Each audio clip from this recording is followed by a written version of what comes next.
It's nice to be on the opposite end of a backup quarterback situation. I'll say that. Dude, seriously.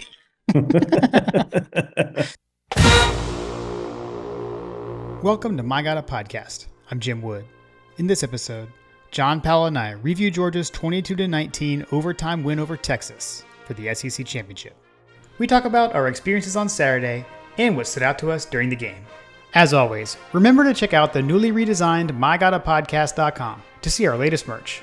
And you can follow us on social media at MyGottaPodcast. Finally, if you need help with your website or your online presence, head over to workingwebmedia.com/dogs. Now, let's join the conversation in progress. Just as we predicted. Oh yeah. I mean, who didn't have the first SEC championship overtime in history Look, on their bingo card? sometimes you just got to go back to back. Oh, man.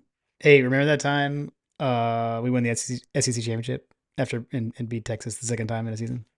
That was awesome. That was awesome. Yeah, I mean, I knew that we were going to do this back when we lost to Ole Miss. Like, I just knew that this was going to happen. So it's That exactly what I thought was going to happen. I'm glad you said that because it reminded me that I wanted to bring up a text my dad sent me yesterday. He said, "I know y'all discussed this on the podcast, but we went from being out of the playoffs to SEC champs and a number 2 seed, and Kirby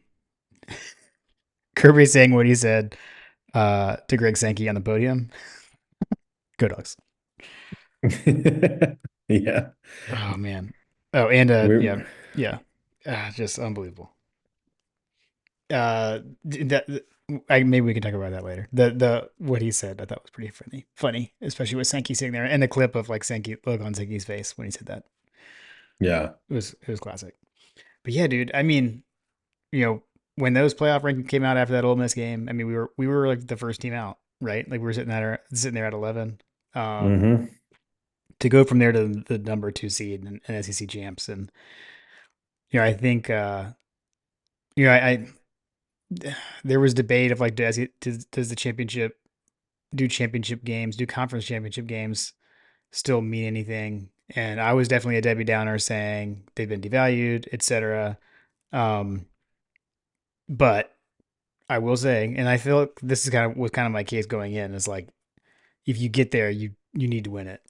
And that was especially, I feel like it was even especially true for us. Because I don't know where we would have been, in the playoff. Maybe we have a home game. I'm not sure. Like maybe we take that 8 seed, but you don't know. And having that extra game, especially now, knowing what we know now, when you're down your starting quarterback, Yeah. having that shorter road to the whole thing is even more important now. Well, plus it complicates the prep, right? So, Yeah. Yeah. especially since, we heard that he didn't tear it, but it's bruised or partially torn or something along those lines, right? Yeah. Yeah. It sounds like, yeah, I don't know. I guess multiple reports. I think what the school specifically announced was um, status unknown, like seeking second opinion, family trying to determine treatment. So, but yeah, I know Seth Emerson reported either bruised or not torn enough to immediately need surgery, I think was the way that it ended up being phrased. So Hmm. hopefully, I don't know. I don't know. We'll see. We'll see. Who knows? Yeah. Doesn't sound good. Either way, Not ideal. not ideal. Suboptimal. Um, Suboptimal. that goes down. Thorson, the Boomin' Onion, the Thunder from Down Under, which all we know is they said season-ending leg injury. So I mean, that looked like your classic non-contact tear Hmm. ACL type thing. But Yeah. but You but hate to hey, see it. but hey, didn't need to punt again in the game. Just lined up for one once. Um, and then Gunner came in. So unbelievable, unbelievable like range of emotions during the game. It was it was wild. It was a wild ride watching that game on Saturday. Yeah, I don't know. Yeah, I mean, if you look at the win probability score, like if you're looking at the game cast as I intend to do, um, from about the start of the third from the start of the third quarter, it was pretty much a toss up at that point, which didn't feel like it at the time. Yeah, But yeah. from that point forward, everything in the second half is pretty much universally in solidly in Georgia's um, win probability. I mean, Did it feel like? there Did are it even feel like that? Like I literally had not looked at this until just now. It didn't feel like we were as in control as this says we were. so here's my takeaway. My Okay. takeaway from what the win probability says here tracks with exactly how I felt in the back of my head. Now, in the back of my heart, as I'm jumping up and down, screaming at the TV for someone to catch the ball, and my daughter's recording me and like laughing, and Carter's laughing, and they're like, "Dad, you need to calm down." I hadn't been like that in a while. Yeah. Um, so recognize that once you're in the game, you want to win. I definitely was in the. I don't know. I don't want to say I'm Debbie Downer, but like this game doesn't matter. I think you and I had I had joked that there is a world in a alternate reality where someone would treat this game like the spring game and basically pull all the starters and just see what happens and Hmm. just use it as a quote unquote bye week in which you play your starters. And John had mentioned, you don't want to do that because if your backups get hurt and all this kind of stuff, and it's like, okay, I get that. So whatever. We Yeah. went out obviously, and Kirby wanted to win, as winners do, and we found ourselves in the most unlikely SEC championship, I feel like, in recent memory. Yeah. Um, but to answer your question, in my head, I was thinking it, but like I said, my heart wasn't because if you're going to beat this Georgia football team, you cannot beat them kicking field goals. Yeah. And we kept them out of the end zone multiple times. We turned the ball over. They weren't able to capitalize as much as I thought that they were going to be able to capitalize on the opportunities that they had. Our Hmm. offense is what our offense is. The second half, obviously, um, I say that the team very much found themselves in a situation, and our coaching staff, if you listen to that mini movie, our coaching staff basically said that they were going to fight until the end. And, at some point, the scoreboard's going to read 0-0, however long it takes. And that however long it takes message was throughout the message. I feel like that their Yeah. takeaway from the Georgia Tech game was that they're going to fight to the bitter end. Um, and they did. Gunner came out and the team completely rallied around him. And I think that it's a testament to this program to watch not only the players on the sideline rallying around him. You heard in the mini movie, The Lost and Lucky, like one of my most favorite moments in this season, and probably one of my more favorite moments of an interaction between a player was seeing a guy like Lawson Lucky come up, get in Gunner's face, and tell him how much he believed in him, and that if he just believed a fraction of that, that they're going to be fine.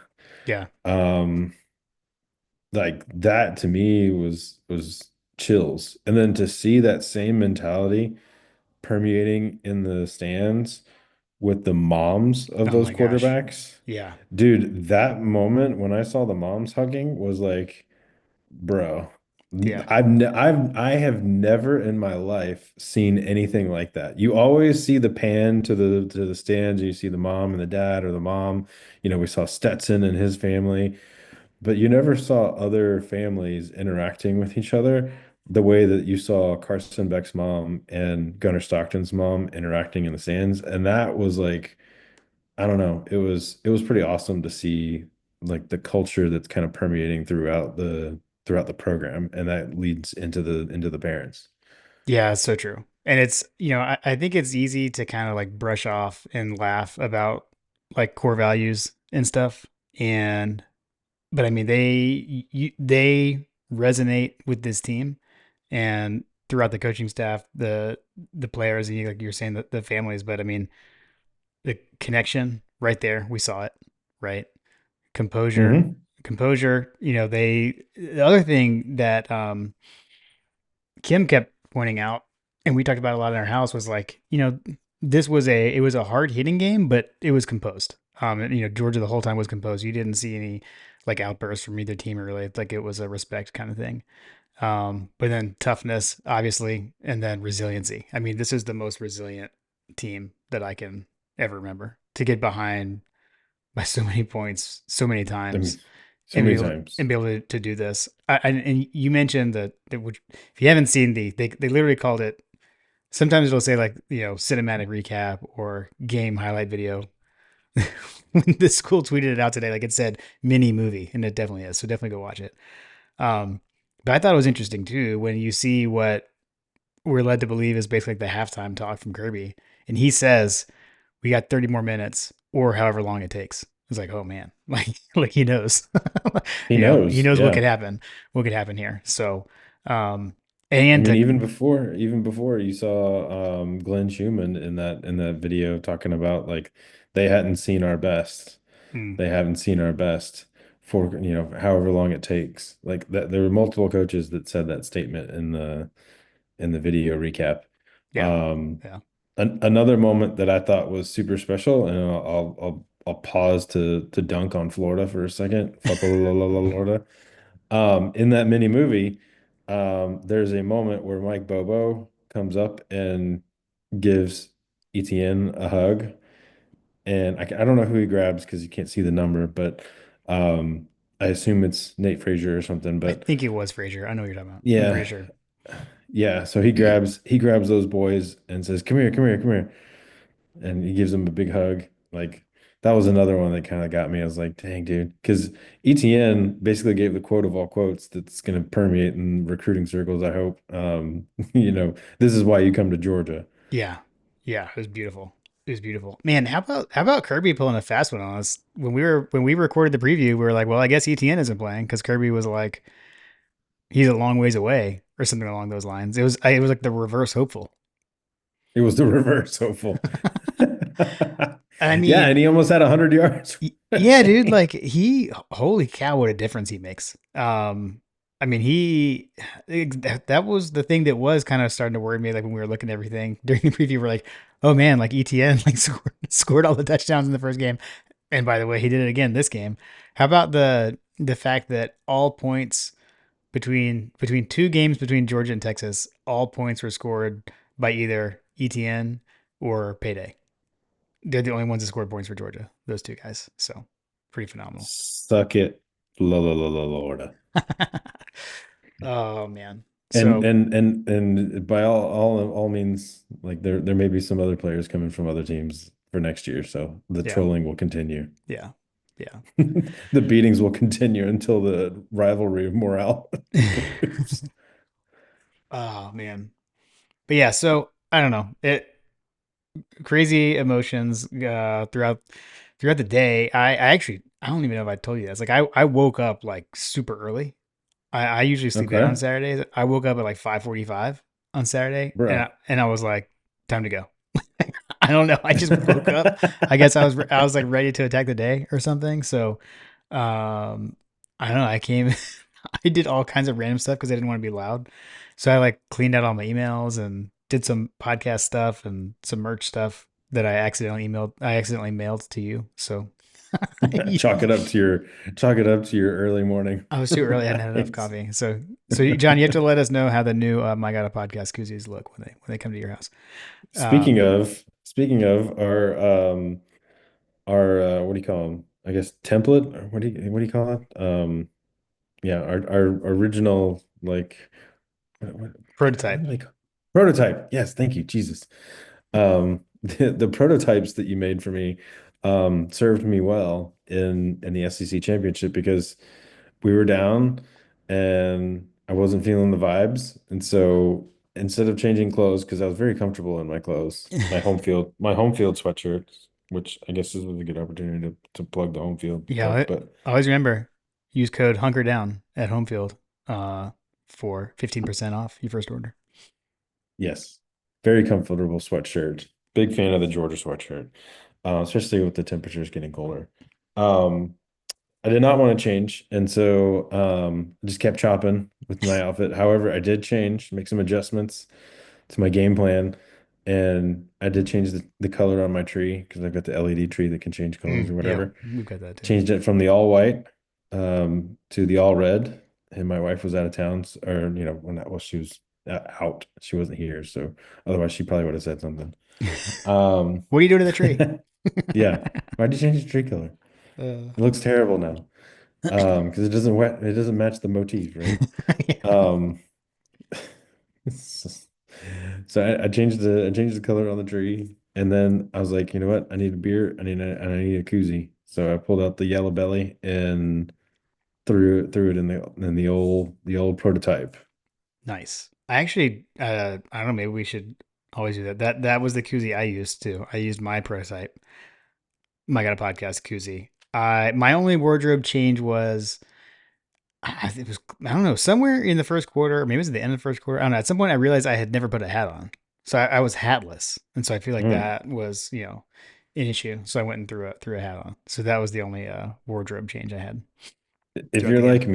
If you're like me, I always wear hats, right? So I always wear hats, especially like on Zoom calls and stuff. It's like I pretty much always have a hat on. So whenever I don't have a hat on, people are like, I don't even recognize you. Yeah, yeah, yeah. I actually I basically like I saw myself in the mirror and I was like, wait, I don't have a hat on. That's how I noticed it. It's pretty funny. But yeah, so did that. Did our usual SEC championship Saturday stuff. Did the Christmas lights. Um, Made the bean dip. And we were ready to go to watch the game. And this was the first game Ella watched with us.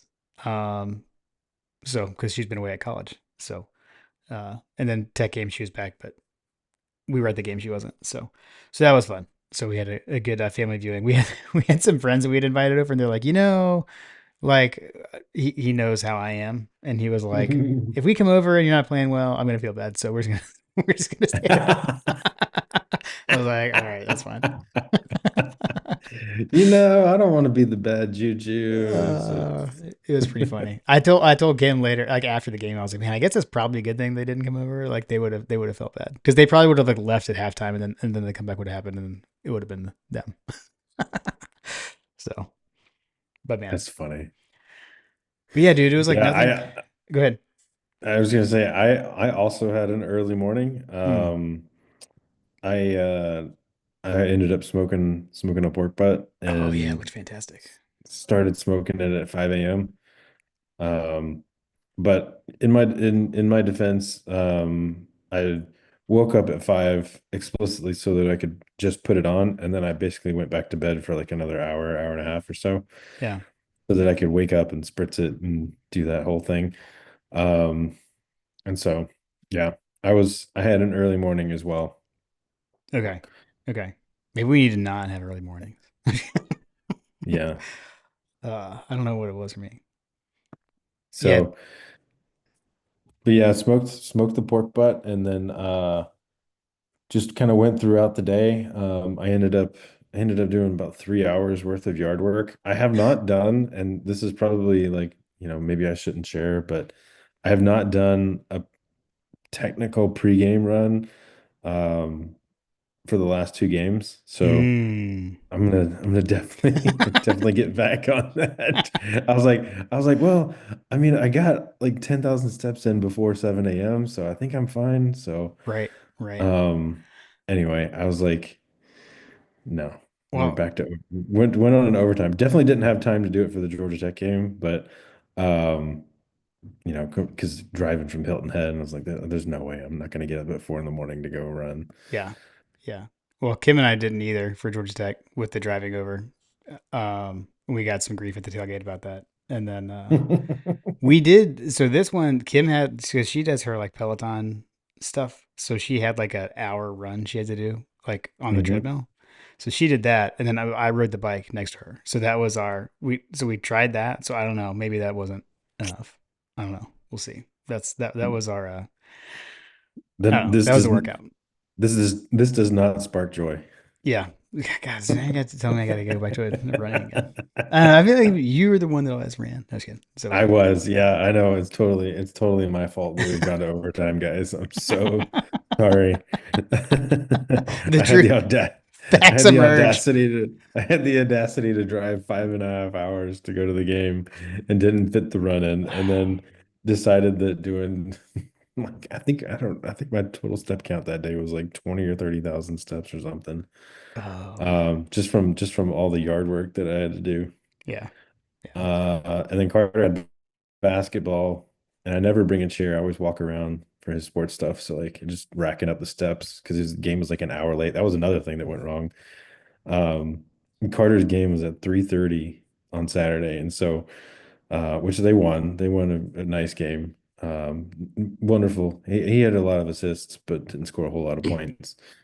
Um, but but they were behind an hour. And so we get there at 3:30 for tip off, or for the game to start at around 3:30. And I was like, geez, what the heck's going on? This game's not even at halftime yet, like the game before us. Yeah. And all the dads were like, dude, this is killing me, man. We're missing the and like there was a debate on the sideline amongst all the dads, like, are we gonna stream the game or are we gonna wait and watch it after we get home? Like, what are you gonna do? What are you gonna do? I don't know. I'm gonna watch it when I get home. I'm gonna wait. And then the pressure of being able to keep up with the text thread and the Twitters and not wanting to like not know what's going on in Yeah. such a magnitude game. I was like, all right, I'm just gonna pull it up. And so we streamed the first half basically and got home. Got home. So maybe it wasn't the run. Maybe it was just the fact that I wasn't prepared to watch the first half. Yeah. Yeah. Could be. Who knows? Any of these things are possible. All I know is that the TV, when I got to the TV, everything started working. Nice. Yeah, dude. Yeah. So though, I mean, the first half, like, I don't know, like basically like just nothing was working on offense. But the defense was dialed in really the whole game. It was like Texas was able to hit, like they could hit like a deep ball or whatever. Mm. And that, man, I mean, they're really going after Daniel Harris. I think at the end of the day, like, I think he did pretty well. Like, I mean, he gave up some passes, but in general, like he was there, like he was just like good coverage, just good passing, good catch. Um, but Dalen Everett, the early pick, the early turnover, hate that we couldn't capitalize on it. Just the Yeah. whole game flow Yeah. thing, like, the thing that was weird to me, I need to go back and watch it because I haven't. I rewatched like the second half in overtime. I have not. Hmm. I didn't rewatch the first half. But I remember like on that third and one, like they had like the overhead camera, like from the stadium view camera, like angle at it, and like I don't know, the offensive line just looked weird. Like I felt like we were like lined up in a funky kind of bend when we did the quarterback sneak, and it didn't work. But whatever. So then had to punt it back. That was definitely like it felt like that was a kind of a bit of a deflating moment early on, I would say, to not be able to convert that into anything. Um, Stunk, but it was like the whole first half it was so weird. It felt like again, I would say it felt like I don't know. Felt like we couldn't do anything, but yet the score just didn't. It never got away from us. We just kept them at arm's length the whole time. Because there's a lot of Twitter melting down. There's a lot of us in the text thread like, "What are we doing? What are we doing?" But it's like, well, I mean, it's we never got behind by more than 6 points. you know? Yeah, seriously. We were always like, if you score here, then it'll be fine. And then we're like, well, now it's 6-3. And you're like, yeah, yeah. Yeah, It just I just never thought that we were I always thought that it was in controlled. It was in control. It was a controllable situation. Like you said, the defense was doing well. I think that at one point we were up what 13-6, hmm and I don't remember. Did we score the field goal in the fourth quarter before they scored any points in the fourth quarter? I don't remember how that went. No, the first score of the fourth quarter was actually their touchdown to tie it to be 13-13. Okay.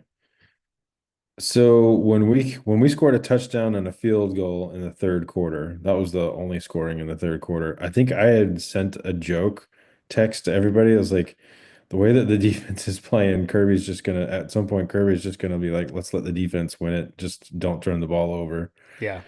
with Gunner and then just grind out this 13-6 victory. Yeah. Uh, Yeah. Yeah. Just Kirby Death March the rest of the game. Yeah, I mean, but then they went 5 plays for 75 yards in a minute and 22 seconds on a 41-yard touchdown pass. That was the blown coverage. I truly believe that Kirby had that in the back of his mind because I mean, you look at the drives in the second half and Mhm. how everything like transpired. I mean, we held the ball for 6 minutes and 41 seconds to put our first points on the board. Mhm. Like it feels like after the second quarter, like we were just trying to hold on to the ball. And then we had our touchdown drive in the third quarter that was what 10 plays, 75 yards, 4 minutes and 33 seconds, Mhm. 9 plays, 61 yards, 4 minutes and 40 seconds.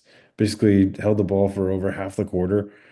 Um, just hanging on the ball. And then, the start of the Kirby Death March, like, or what the attempt of the Kirby Death March was, 16 plays, 72 yards, 9 minutes and 22 seconds. Yeah. Um, yeah, dude. And that Like, that that was to reclaim the lead at 16-13, and that was the drive. That's where we had the fake punt in that drive too. right. Yeah. Yeah. Then they kicked the field goal. They had their 2-minute drive or whatever.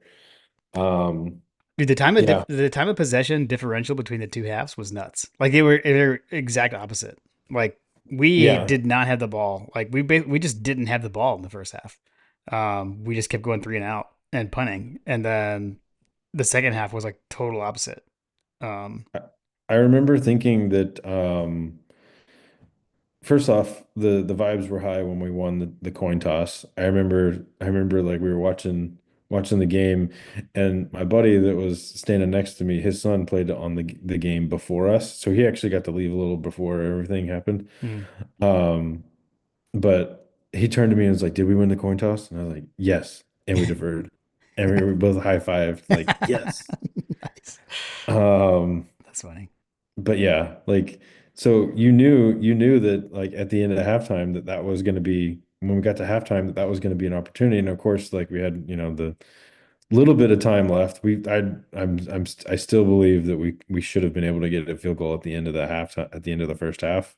Mm. Um, but Dude, that whole sequence was wild. Where we like, I mean, didn't Beck like throw two picks? Like they kept jumping off sides and we kept throwing picks.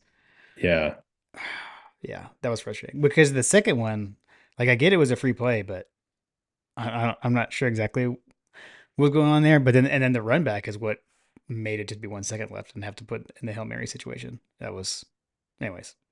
yeah, like I don't know. I think that if you could go back in time and sit there, like if you've got a free play, clock time is better than Yeah, throwing up something. yeah, Um, yeah. The yeah, I think that I still think that if we could get that series back to try to steal a field goal away, that would have been nice. yeah, Um, but yeah, I think that they were I think that like I said, we know what this team is. We know what it can do, and we just weren't. It wasn't working. And even though we've been saying it all season, they still figured out a way to win. They still figured it out. They still were in a position to succeed. Defense showed up big. Dude, I think that this might have been Damon Wilson's like best game ever. yeah, dude, yeah. He was incredible. He was flying all over the field. And that's kind of the mindset of this team is, maybe it's, Jalen Walker's not having the Michael Williams not having the good game, but all of a sudden we have another guy step up. Like this is a deep team. It's a flawed team, but it's a very talented team that is capable of killing you at any given moment. Yeah, I mean, we didn't even Kristen Miller didn't play, right? I don't think. Had Xavier McLeod was in there a lot. Um, yeah, dude, the depth.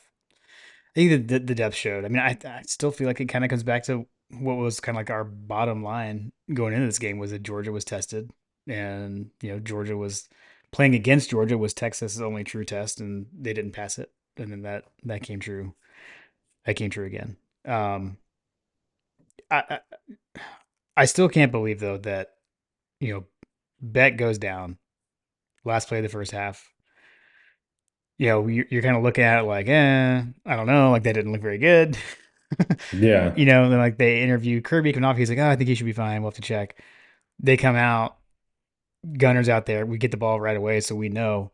Um, it it is crazy though to see a team like react and rally around them and want because I don't know the feeling I get is they're all like, all right, like they weren't helping Beck out in the first half. I'll put it that way. The drops were there, just no. I was like, we can't catch the ball. So many things are going wrong. To Beck's credit, I don't didn't see Beck like getting upset with anyone or anything. But then again, it's like, all right, well, at the end of the day, we're still only down three. But then Beck gets hurt.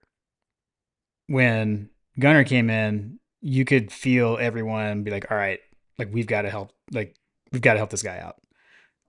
All of a sudden everyone's making catches on the sideline, like or right in, like his first throw was to Arian Smith, right in his hands, catches it. Like, or that might be not. I think he threw to ETN first, but then his first line down the field was to Smith, catches it.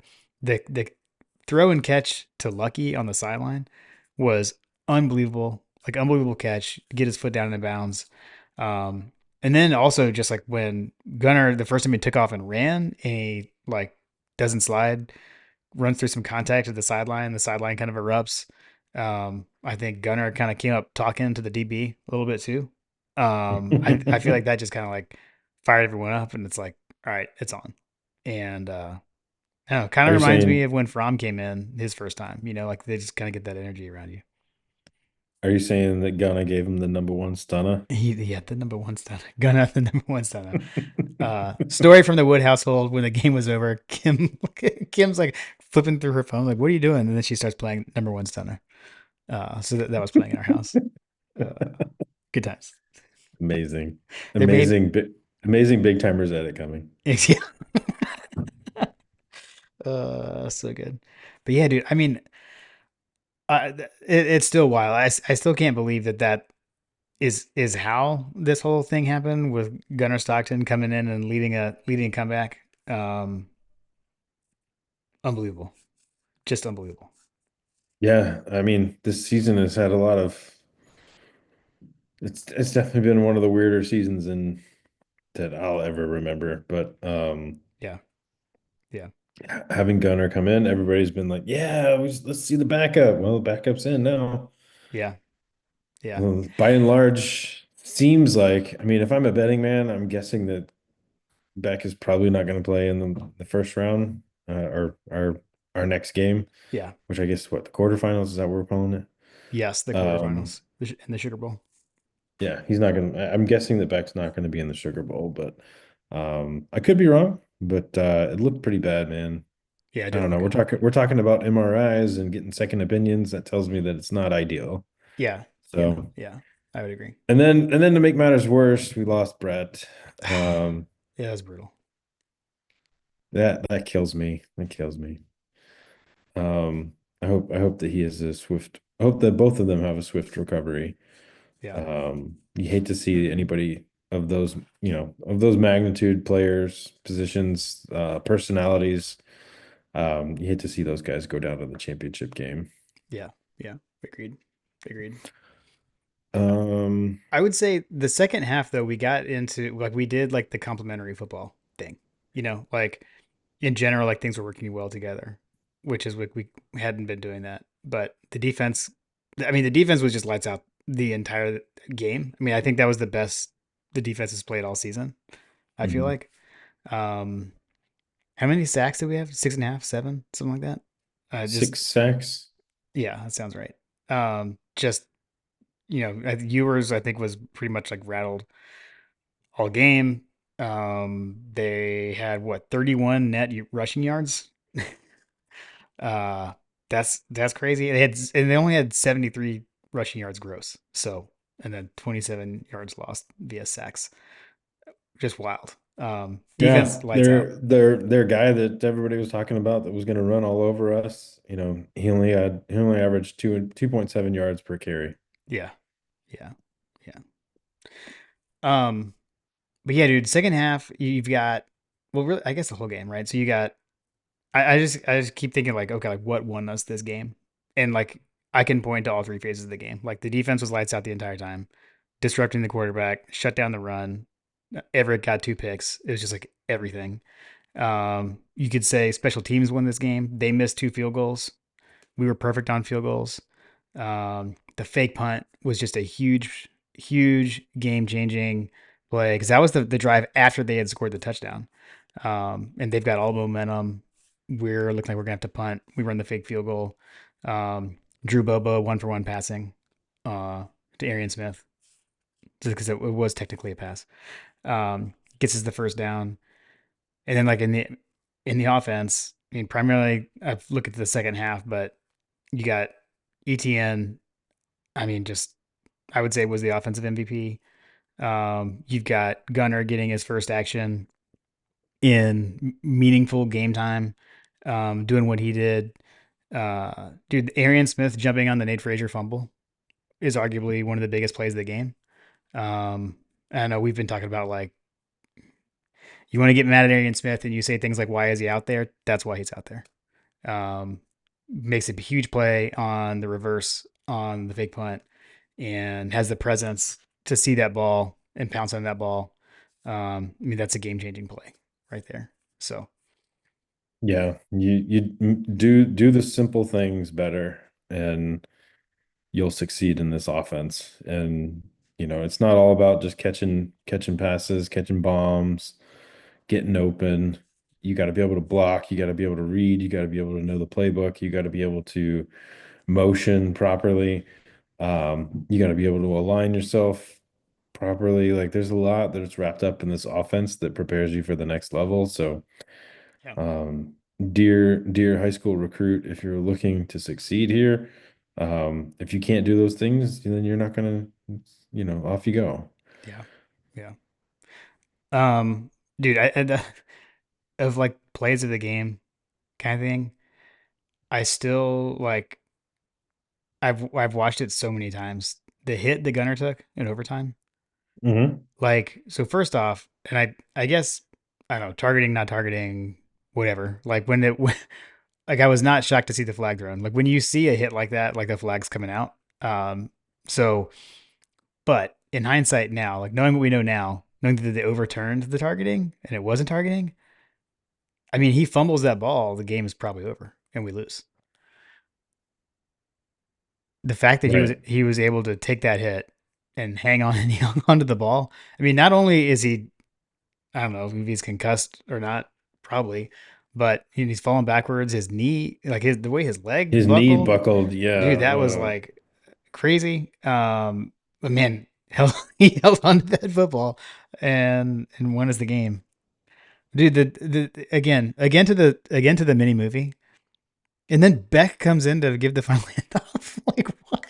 Yeah, with his arm like basically like unable to move, like he just kind of come trotting out there. Oh, dude, I just still like this game had everything. Like you couldn't write the script of what happened in that game. Like no one would No. believe it, you know? Yeah. It's nice to be on the opposite end of a backup quarterback situation, I'll say that. Dude, seriously. Holy cow. We truly have usurped Alabama at the peak of the SEC. Is it Uh, when we're able to win a title with the backup quarterback. yeah, yeah, yeah. Texas wasn't ready for the backup quarterback plot point in that building. It always happens in I that building can't too. That was something that, again, kind of along the lines of the head and the heart situation. Like in the back of my mind, I was like, man, F these guys. They don't know Gunner. They don't know what he's capable of. Yeah. Yeah. Yeah. I Just mean, go out and win this thing. yeah, dude. I was so happy. And again, back to like the did SEC championships matter and all that kind of stuff. I mean, it mattered to me on Saturday. I'll tell you that. I was so happy. Uh, we had like a happy family just jumping up and down, circle hugging.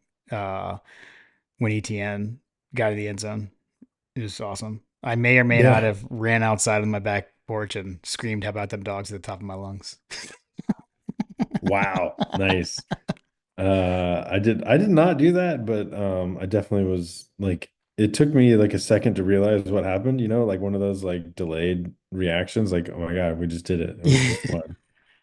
I can't believe that I can't believe that we just did that. Oh man, Um yeah, it was a great game, great feeling. Big game by the running back. Um, looking at the receiving performance, dude, I yeah. only one receiver had any yards, which I did not expect to see that. For us, Yeah. yeah, yeah, ETN accounted for 5 catches and 28 yards. Oscar Delp, 3 catches, 23 yards. yeah, Urosic, 2 catches, 21 yards. Lucky, that one catch for 14. yeah, And then Nate Frazier, one catch for 9 yards. yeah, yeah. We left off Lovett Arian. had Lovett had 3 catches, 0 yards. Yeah, that's wild. Um, That's wild. Arian had 5 catches for 41 yards. He's the only receiver in that 136 yards receiving. Yeah, I can't remember. We had gotten a didn't we? We had a question about like which group do you lean on, and like we were saying the receiving core. Uh, man, yeah, just as we predicted. Just as we predicted, the tight ends. The tight ends showed up big in this game, man. Uh, I don't know. I really don't know how to read that other than to say that we're a flawed team, man. We are such a flawed team, but you know what? They figure out ways to win, they and fought. that's the Yeah, most important thing. yeah, That's the most important thing that matters because I promise you at the end of the season, when someone comes up to Kirby Smart and says, "Yeah, but your receivers didn't have 162 yards and 114 yards receiving," which is what happened on Matthew Golden and DeAndre Moore. yeah, On the other side of the field, they racked up 358 yards passing. Um, but they walked home without any SEC championships, and they're no longer able to say that they're dominating in the SEC the first year, and we sent them home packing. yeah, yeah. I mean, this team finds a way. The defense, and that was the thing, man. I think early on we were getting frustrated with some of those long passing plays, and they continued to do it, but it ultimately ended up being a lot of empty yards with not as many points as you would think because the Georgia defense just clamped down. And I got to give the Texas defense credit for clamping down too and forcing us into the field goals that we were forced into. Mhm. I know we were texting like, "What are we doing in the red zone? like what's Yeah, going on?" yeah. I think we kind of saw why we were calling plays the way we were when Gunner threw that pick late. Maybe, although I don't know, I'm not really sure. I don't know. I think he was throwing the ball away. I think he was. I don't know. Have you seen anyone explain that? Because there was nobody over I, there. I think. Do we know? I mean, he was for sure trying to throw that ball away, but why Yeah. he was, I feel like it's one of those things where he's just a young quarterback. He's looking around. It's kind of like the reason why the airlines tell you that your closest exit is behind you. Mm, Um, he mm. should have thrown it away on the other side, obviously, if you're going to throw it away. Fair. Yeah. Because I mean, that would have been just like a little toss out of bounds, like, and it would have been fine. Yeah. I don't know. I don't know why he chose to throw it across the field. Did you Uh, notice that like one of the other defenders for Texas started like celebrating, and yes. dude, he totally could have blocked. It was a Lucky made the tackle, right? Like I feel like Yeah. I mean, he's sitting there celebrating the interception, and then Lucky goes right around him and makes a tackle. I mean, Welcome to the NIL era, mm, Jim. mm, The NIL, I want to stun on these hoes, like I want to I want to get it, do it for the gram. I want the social media posts. yeah, Lawson Lucky did not have that problem. Thank Hey, God. hey, we didn't come here to take pictures and do all that stuff. Yeah. We came here to eat.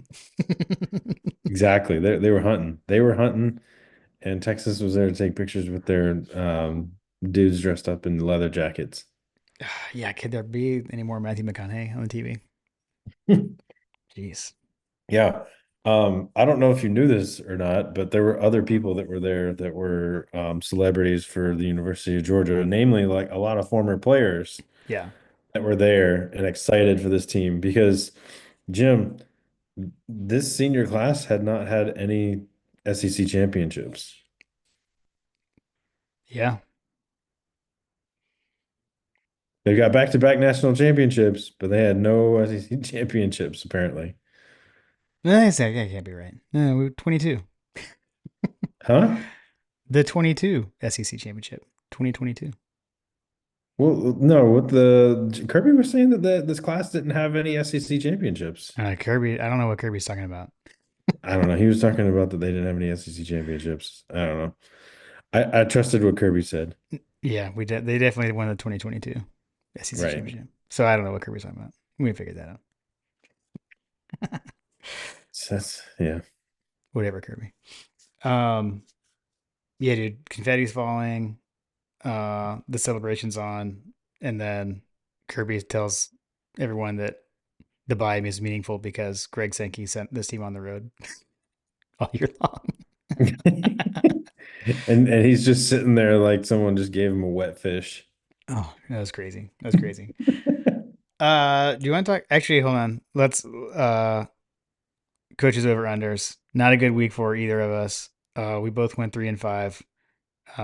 So I just Kirby Death Marched and maintained my position. So I still have a slight lead. So shout out Coach Chillbill for tracking those as The always. the win probability is ticking up and up for Yeah, Jim in this yeah, yeah. situation. Hey, we did go 3-0 in coaches pick'ems in the other conference championship games. So Heck yeah. Heck we yeah. we we got those right, including we picked the Clemson upset over SMU. So did you Yeah. were you watching any of those games? The night games? Uh, I didn't watch any of I watched some of the night games. I was dialed into the Penn State game. Um, I was trying to scout a little bit for possible play because Yeah. didn't know where we were going to end up. Thought Penn State was going to play Notre Dame, but yeah.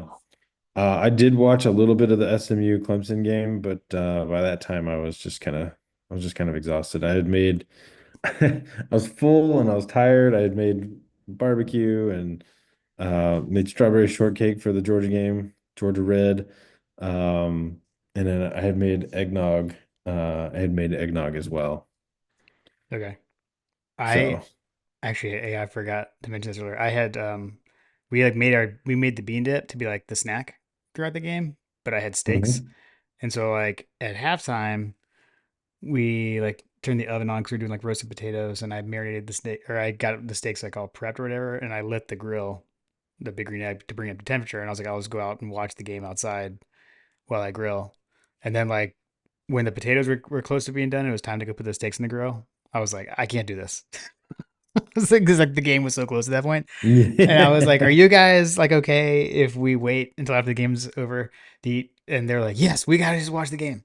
So I like dialed back the kind of brought the temperature down the big green egg a little bit and waited. So we didn't eat dinner until when the game was over. So I went out there and threw our steaks on the grill. So we had some bevo cooked up for our post game meal. So Amazing. ate a little later, but yeah, then I we did similar. So we sat and watched we were kind of flipping back and forth. Although the Penn State game like ended at the exact same time, pretty much of the ACC championship game. So at that point, Lily and I were the only ones still awake. So we did like Hmm.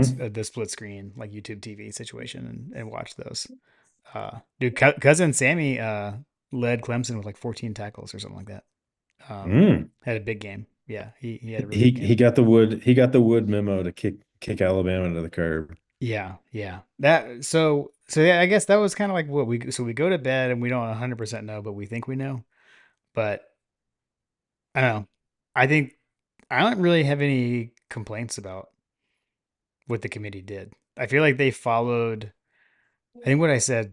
We were texting with some folks this morning. Like I feel like they followed. I'm pleasantly surprised that they followed their procedure in their process because I'm not sure I really fully believe they would. I thought they were going to kind of finagle with their rankings to do things in the bracket, but I feel like this week's rankings make sense as a follow through of last week's rankings, if that makes sense.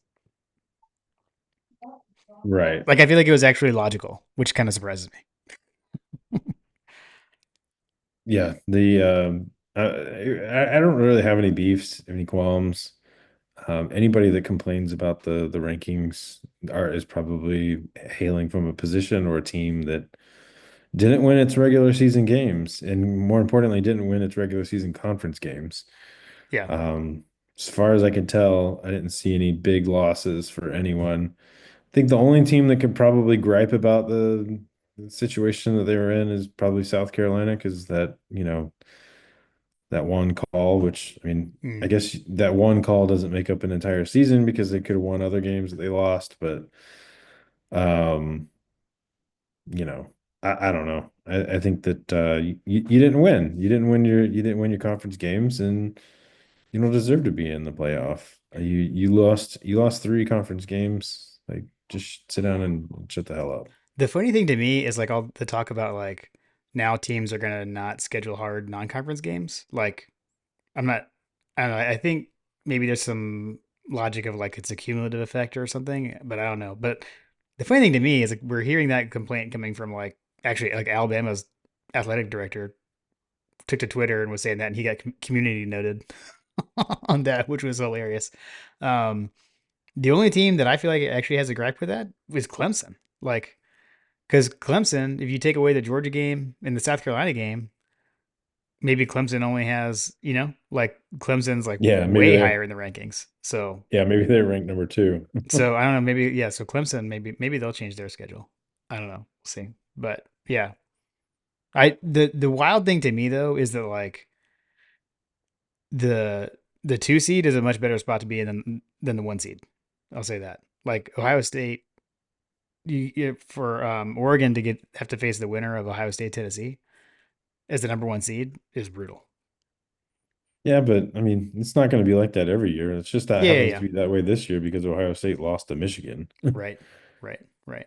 So Ohio State beats Michigan, it's a whole different ball game, right? Like, yeah, that's true. That's true. whole different bracket. Like, it just comes down to win your regular season games and you'll be fine. Like, but you can't control who doesn't win there. So I guess that, this will be a learning lesson for anybody that does happen to be the number one seed, that you could end up playing some really good SEC teams that only have a couple of losses, or some Big Ten teams that only have a couple of losses, because by and large, that's overwhelmingly the percentages of what you're going to be facing.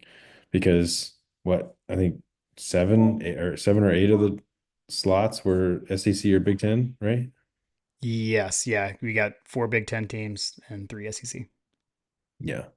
Yeah, So, like, chances are you're going to be playing a good team from one of those conferences, at least for the time being, until the Big Ten and SEC decide to go off and do their own Super League and screw everybody else. yeah. I hope it doesn't happen, but we'll see. Well, one thing that we can all be assured of is that if there's more money to be made doing that, they're going to do it. Yeah, that's true. When the question is why, the answer is money. Yeah. Uh, well, yeah, dude. Didn't see this being or didn't feel like this was in the realm of possibility. Uh, after that loss to Ole Miss. Um, and then this game was just such a roller coaster of emotions. Um, but it felt great to you'd celebrate another SEC championship, man. Uh, them dogs as hell. Them dogs is indeed hell.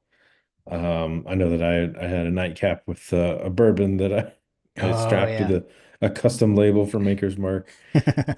Them Dogs is Hell is my special edition 2024 holiday bourbon. On top of the store pick, which I also had. Nice. Yeah, the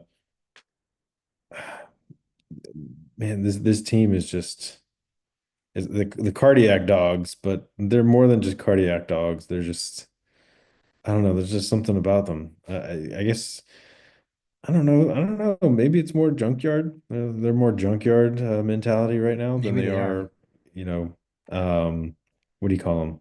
What's the kennel club? Whatever you call it. Um, the The, dog show that happens after the dog show that happens after the parade on oh, like Thanksgiving. the Westminster Kennel Club. Yeah, yeah, the Westminster Kennel Club. Yeah, you're less best in show and more junkyard dog. Hey, also too, like, is there coincidence to the fact that like the defense had the best game of the season and like Muschamp was there in the building and like I think had a headset on too. He was definitely on the sideline. You saw him come in. I saw him in the suit. So, There's a video of uh, someone giving him a headset. It was before the game. I don't know if he had one on during the game, but yeah, I don't know. dude, Muschamp's in the But building, Munkin's in the building. yeah, Monken's wearing a Georgia hat. I don't know what Monken's role was, but I don't know if I don't know how deep does the NFL season go? Can their season be done so that he can be in on field or in and in booth influence? I don't know. Yeah, I don't know. Um it it definitely felt like that things were a little bit different on the defensive side of things, but could really use some direct influence from Todd Monken moving forward. Yeah. I guess we'll see. Probably not a whole lot of point of talking about it now. I think you said it well earlier. Like, would based on what we're hearing, wouldn't necessarily count on Beck for the next game. But I don't know. I was kind of like he's done. Like we're not going to see him again, and that still is on the table. But I guess there's a sliver of possibility that he comes back. But I think give the time. They're gonna have to figure out a plan ahead with Gunner, assuming so. Yeah, yeah. I will say that, now we're starting to see players that are entering the portal. Yeah, It'll be interesting to see and hear, what that looks like from a insider's point of view. So I'm curious to know if those players are, actively involved in things, or are they just kind of put off to the side, like go run during practice kind of thing, go work out while we work on our preparation for the bowl game that you're not going to be a part of, right. kind of thing. But interestingly, like if they get a transfer from another quarterback, we could find ourselves in a situation where we may need to have we may need to be prepping two guys just in case, because if Gunner's in the concussion protocol, something were to happen, you know what I mean? If he gets loosey-goosey with his runs, Hmm. we could potentially be looking at another backup situation. So now you're wondering, like, who's the next guy off the bench? Is it Rashada? Is it Puglisi? Um, who takes the reps for the backup quarterback spot? And you know, if Beck is going to be back, what does that look like? So I have a feeling that this coaching staff will have to make some decisions here in the next day or so that they can continue to game prep and get either packages for one quarterback, or you know whatever they're going to do. Yeah, yeah, agreed. Yeah. I will Um, say, man, the like you said, the defense showed out, putting them in the situation, but man, if they could kick field goals, we would have been in a world of hurt. Um, yeah, they yeah, definitely made things close. yeah, dude. It's all that's man. All three phases of the game. Yeah, I mean special teams is important, and we won the kicking game on Saturday, and that was a huge factor in this game. And we won the turnover game. Yeah, yeah, yeah, yeah. Which man, we hadn't done that a lot this year. So I haven't done that a lot. We've had a lot of success against these guys. Um, I think another thing that I think that the offensive line and defensive line, they had good jobs. They had a good outing. Stacy and I are on talking terms again. Um, it's the holidays. The guy's desperate. He's trying to win me back, but I keep holding off, but we're talking, Jim, trying to yeah, patch yeah. things up. I think that's fair. I think that's fair. Let's see. Programming note. Uh, we're gonna, obviously we'll preview the quarterfinal when we know who we're going to play. But we do plan on doing some stuff in the interim. I think this will be our only episode this week. But I think we're probably going to do something next week ahead of the first round games. So just be on the lookout. Be on the lookout for that, and we'll send out the signals when we're ready to go. Yes, absolutely. Shout out to John Smith. He brought the Weller Special Reserve and combos to the tailgate for the SEC championship. They remain undefeated. Amazing, undefeated. Someone's got to figure out a way to get Weller and combos to New Orleans. Mm, I like it. I like it. John, It's I'm tasking you. good call. Let's see what else. What else? Oh, Andrew Smart was in attendance for the SEC championship. For those that didn't see, and if you look closely in one of the speeches that Kirby's talking about, I think it's the halftime speech. You can actually see you can actually see Andrew hanging out in one of the player lockers. I thought that was pretty funny. What was the sign he was holding up at the end of the game? Like, we are the SEC. We are the SEC. Yeah, Yeah. amazing. Andrew's starting to Andrew's almost at a point where he can say that he's taller than his dad, which is kind of crazy at I think he's like 12, Yeah, 13, dude, something like that. he's hit a growth spurt. Kids growing, man. Kid is growing. It is kind of funny like how you can see like you know, little guys growing up now. I know, I know. He's looking like totally different. I'm like, oh When man. the players are carrying him around, they're probably like, "Yeah, kid." It's like uh, my daughter, I'm like, golly, you're not a little girl anymore. yeah, yeah, that's funny. I don't know. They get older. They get older. No, they For do. those of you that have babies, Hunter. They do. They do. I don't know, man. I don't really have anything else. To me, it's just this team, man. It's like, God, like this team, like, holy cow. Like, just to be here, to be in this spot with all they went through, the schedule that they had to face. I mean, heck of a coaching job, to get this team here. Um, and we've been saying all season, I don't, we've said this is a flawed team. I think all the teams are flawed, man. I think this is one of those seasons, um, where there is no truly great team.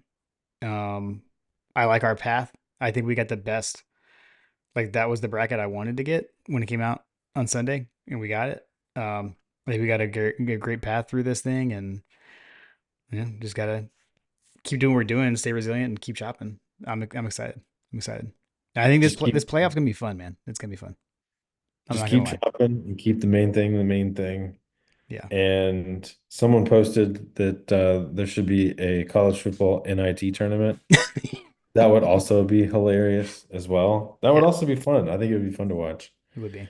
Hey, the Go Dogs hashtag is back with the And the power Go G. Dogs hashtag. Which, speaking of, there were a lot of conspiracy theories circling around, which I still have questions about this situation, Jim, Hmm. because it makes no sense whatsoever.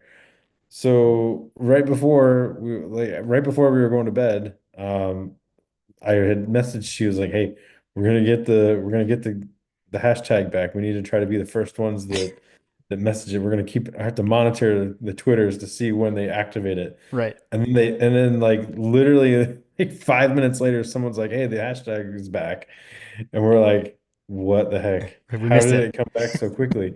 And then I started thinking, I was like, "Well, if we got it back, then maybe some of the other teams got it back too." And so I started running down the list of teams that were in the CFP that I knew were going to be in the CFP, and everybody had one. And then I was like, well, what about the teams that are not in the CFP that, are on the first teams out? And so I saw Alabama had a logo and SMU didn't at the time. And I was like, oh man, is this really happening? Like the conspiracy theory, like that they're going to get Alabama in and SMU is going to get left out. Has that been revealed through the hashtag emoji situation? Right. Right.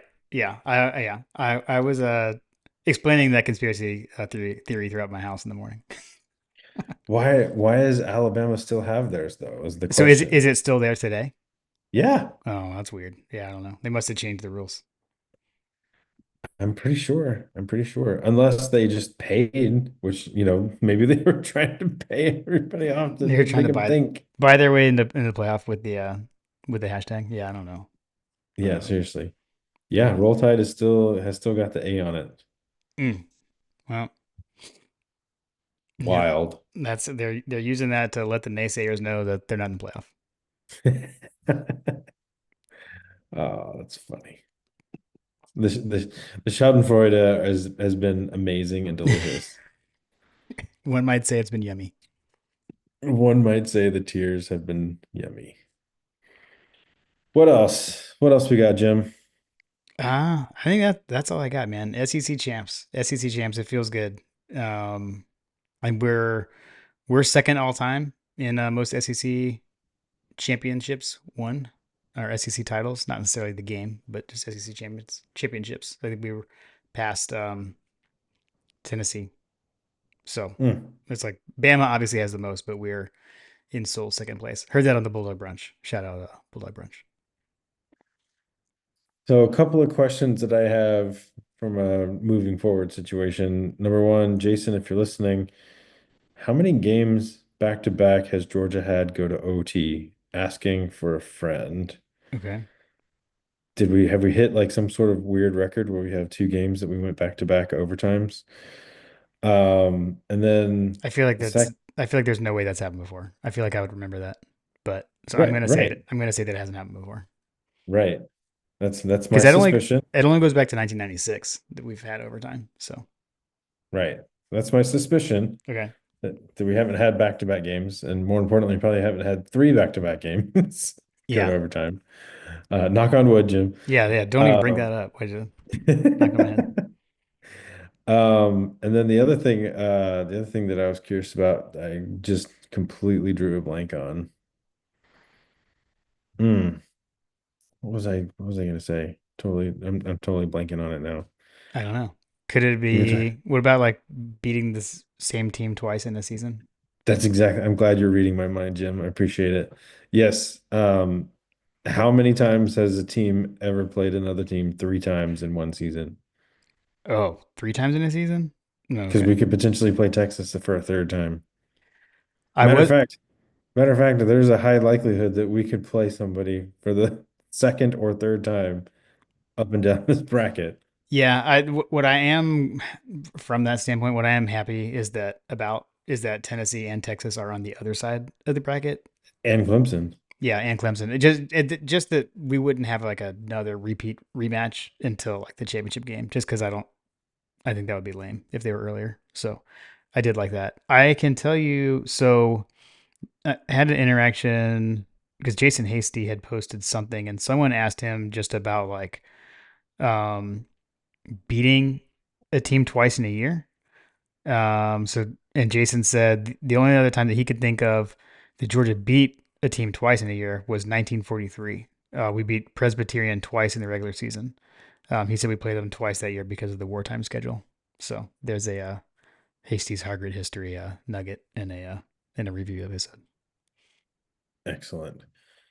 Well, there's definitely some potential history out there for us to make again. I would prefer to go out and do it as the winner of our side of the bracket, and whoever shows up on the other side, FTMF and go dogs. Go Dogs.